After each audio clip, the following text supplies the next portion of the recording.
हाँ, नमस्कार दोस्तों। कुछ तकनीकी खराबी हो गई थी, यकायक आपसे कनेक्शन डिस्कनेक्ट हो गया, लेकिन आप सभी जुड़िए वापस और हम वापस आ गए हैं। कुछ तकनीकी समस्या थी। तो आज हम ये चर्चा कर रहे थे कि क्या हम अपने चैट बॉक्स में लिंक दे रहे हैं, आप सारे लोग जुड़ सकते हैं दोबारा। और क्या हम लोग सहारा से जो निवेशक हैं वो क्या लड़ाई करें? अदालत में तो आप जा ही रहे हैं, अदालत में आपको जरूर जाना चाहिए।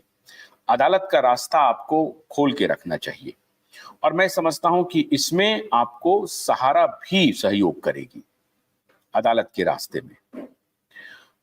और आपको सहारा से भी बातचीत शुरू करनी चाहिए। ना माने तब भी, ना आपको पूछे तब भी। आज से मैं ये शुरुआत कर रहा हूं कि कानूनी लड़ाई और सहारा से बातचीत का रास्ता, इस दोनों के रास्ते आप जो हैं, दोबारा फ्रिज हो रहा है, इस दोनों के रास्ते आप अपने पैसे को पाने का प्रयत्न कर सकते हैं। लेकिन जैसा कि मैंने आपको शुरू में बताया कि ये लगभग नामुमकिन है कि किसी भी व्यक्ति के बारे में या पूरे संगठन के बारे में, अगर सहारा में इतने लोग हैं तो सबके सब लोग ये चाह रहे हों कि नहीं, हम पैसे लेकर के भाग जाएं। और पैसे लेके वो भाग गए हैं, वो मैसिडोनिया में बस गए हैं, वहां चले गए हैं। मैं समझता हूं कि ये ऐसा सोच लेना शायद गलत होगा। हां, आपकी अपेक्षाओं पे प्रबंधन नहीं उतर रहा है, इसमें कोई शक नहीं है। उसके लिए आपने अदालत का रुख किया है, आपको जरूर करना चाहिए।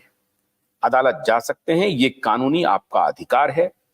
आपने वर्षों इंतजार किया है, आपको अदालत जरूर जाना चाहिए। अदालत से डिमांड करनी चाहिए कि हमें हमारा पैसा दिलवाने के लिए आप कोशिश कीजिए। लेकिन दूसरा जो मार्ग है वो मैं समझता हूं कि आने वाली हर दिवाली काली ना हो। और मैं बहुत गहराई से ये मानता हूं कि सहारा के जितने उच्च पदस्थ अधिकारी हैं, चाहे वो आपकी नजर में, हम एक बार के लिए मान लेते हैं कि सबके सब फ्रॉड है, सबके सब झूठे हैं, सबके सब बेईमान हैं, बावजूद हर बेईमान, हर फ्रॉड, हर झूठे में भी एक कॉन्सेंस रहता है, खराब से खराब इंसान में भी। और वो कॉन्सेंस कभी ना कभी उनको आंदोलित करता है। वो कहता है कि नहीं, जो कुछ भी हम कर रहे हैं वो गलत कर रहे हैं। और आखिर हम पैसे की ही भूख करते रहेंगे तो कहां जाएंगे? आखिर सहारा सारी संपत्ति लेके नहीं गए। आज वो सहारा शहर जो लखनऊ का सिंबल हुआ करता था एक प्रकार से, आज सहारा शरीर के बिना भी है, स्थापित है। तो ये मान लेना कि उनके सुपुत्र भी यही सोच रहे हैं, उनकी पत्नी भी यही सोच रही है, उनके भाई भी यही सोच रहे हैं कि नहीं, जो कुछ भी हुआ हम अपना बोरिया बिस्तर लें और भाग जाएं। मैं ऐसा नहीं मानता हूं। और ये कहना शायद ज्यादती होगी एक बिजनेसमैन के परिवार के लिए। बहुत कठोर बात है जो मैं कह रहा हूं। आप सभी शायद ये भी मानेंगे कि नहीं आशुतोष जी, आप क्यों ऐसा कह रहे हैं। आप ये गलत अनुमान लगाएंगे। मैं इतने दिन से आप लोगों के साथ हूं और मैं हमेशा कॉन्फ्लिक्ट का जो रिजॉल्व है, resolving the conflict is an art. और उसमें मैं भी कई बार गुस्से में आता हूं, लेकिन शांत चित्त से जब मैं सोचता हूं तो रास्ता निकालने के लिए आपको गहरा चिंतन करना पड़ेगा। और गहरा चिंतन ये कहता है कि नहीं, हो सकता है कि एक आध दो लोगों की गलती हो या कोई गलती हो गई हो जिससे वो पूरी की पूरी कंपनी एक विशियस सर्किल में फंस गया है और वहां से निकलना बहुत मुश्किल लग रहा है। निकले तो निकले कैसे? इसके ऊपर हो सकता है कि सहारा कि जो भी लोग हैं वो विचार कर रहे होंगे, वो भी उसी पीड़ा में उनकी भी जिंदगी जा रही होगी। ये बात जरूर है कि प्रत्येक दिन की जो आर्थिक परेशानी है वो शायद उनके लिए नहीं होगा जो आप झेल रहे हैं, और आपने अपने परिजनों को खोया है, सारे जो एजेंट हैं उनकी नौकरी चली गई है। ये सब बातें मैं मानता हूं कि ये सारी बातें होंगी, लेकिन इस सब के आगे जो एक बात है उसकी शुरुआत मैं समझता हूं कि आज से कीजिए। सहारा से आप बातचीत प्रारंभ कीजिए, पॉजिटिव एनर्जी के साथ जाइए। आप लोगों ने हमेशा ये काम किया है, आगे भी आपको करना पड़ेगा। ऐसा तो हो नहीं सकता है कि लाखों रुपए आप छोड़ दें, चुप हो जाएं, शांत बैठ जाएं, ऐसा तो नहीं हो सकता है। लेकिन अगर आप शायद पॉजिटिव एनर्जी से उनको हौसला देंगे तो वो शायद 2 कदम और आगे बढ़ाएं, तेजी से बढ़ाएं। और ये अगर पूरा का पूरा वातावरण ऐसा बन जाए कि करोड़ों लोग एक दिशा में सोचना शुरू कर दिए और उसके साथ प्रबंधन ने भी सोचना शुरू कर दिया, तो आप कल्पना कीजिए क्या स्थिति हो सकती है।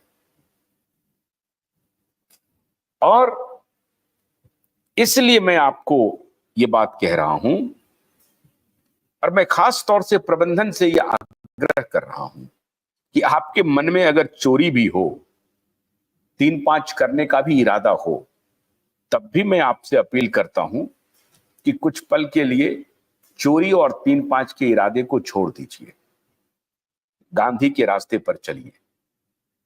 आपको अगर कोई रास्ता नहीं दिख रहा हो तो मैं आपको रास्ता भी बताने की कोशिश करता हूं, रास्ता निकल जाएगा।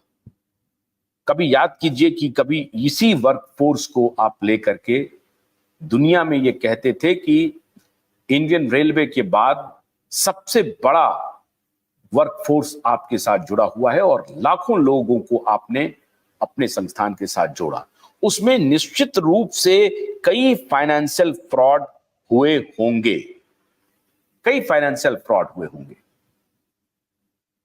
तो बहुत सारे लोग जो गुमराह कर रहे हैं वो ना करके सीधा संवाद सहारा प्रबंधन अपने निवेशकों के साथ प्रारंभ करे, अपने कार्यकर्ताओं के साथ प्रारंभ करे।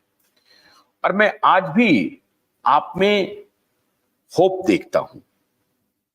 मैं ये नहीं मान सकता कि आदरणीय स्वप्ना राय या आदरणीय जेबी रॉय या सुशांतो राय या सीमांतो राय या ओपी श्रीवास्तव जी या डीके श्रीवास्तव जी आज सभी लाइन ऑफ फायर में खड़े हैं, लेकिन वो लाइन ऑफ फायर में खड़े हैं, उनको खड़ा रहना पड़ेगा, उनको गाली सुननी पड़ेगी, उनको अपशब्द भी सुनने पड़ेंगे।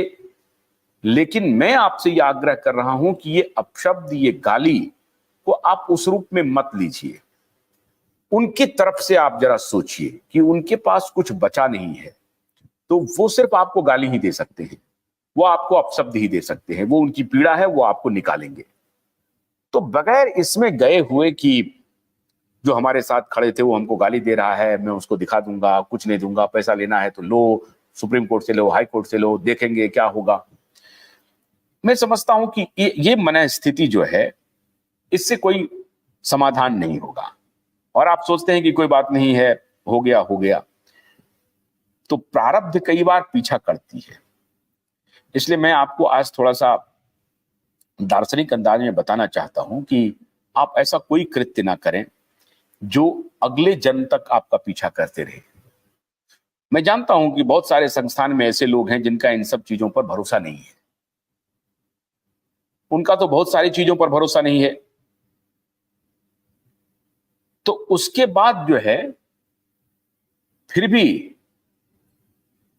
मैं आपसे अनुरोध करूंगा कि आप भरोसा कीजिए, अपने निवेशकों पर भरोसा कीजिए, अपने कार्यकर्ताओं पर भरोसा कीजिए।